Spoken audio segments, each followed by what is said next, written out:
ফিল্টারবিহীন সত্য নিয়ে আবার আপনাদের সামনে আমি পাঙ্কু বিলাই। ইনি হলেন হাজী কাশেম উদ্দিন চাচা। ডায়াবেটিসের কারণে অন্য কিছু খেতে না পারলেও 3 বেলা সুদ খান। তবে হাজী মানুষ বলে কথা, পাওনাদারের বাড়িতে বাড়িতে কড়া নাড়বেন, আর টাকা আদায় না হলে পশ্চাৎদেশ লাথি মেরে সহায় সম্বল কেড়ে নেবেন। এটা কি উনার সাথে যায়? না না, হাজী মানুষের সাথে এসব একদমই যায় না। তাই উনি ব্যাংকে টাকা রেখে মুনাফা খান। আর আমাদের বলেন, আল্লাহ খোদার নাম নিলে বুড়া বয়সেও রিজিক মিলে। আমি গতদিন সাহস করে বলেই ফেললাম, চাচা সুদ খাওয়া তো হারাম। শুনেই চাচার চান্দিতে আগুন ধরে গেল। এমন লুক দিলেন যেন পারলে হয়তো আমাকে দুপায়ের চিপায় পিষে ফেলতেন।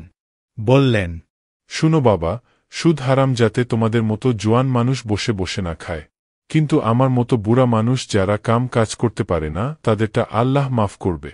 আমি বললাম, চাচা তাহলে তো জিনাহ হারাম যাতে আপনাদের মতো বিবাহিত মানুষরা পরকিয়া করতে না পারে, আমাদের মতো অবিবাহিত যুবক মানুষরা করলে তো আল্লাহ মাফ করবে। চাচা যুক্তির মারপ্যাচে না পেরে বলল, আল্লাহ তো মাফ করবেই তোমাদের, তোমরা অবিবাহিত যুবক মানুষ। আমি বললাম, তাহলে চাচা আপনার মেয়ের সাথে একটু জিনাহ করে আসি, আল্লাহ মাফ করবে। দুঃখের কথা কি বলবো ভাই, এই কথা বলার পর গতকালকে থেকে চাচা আমাকে লাঠি নিয়ে দৌড়াইতেছে। এখন কি করি আপনারাই সলিউশন দেন।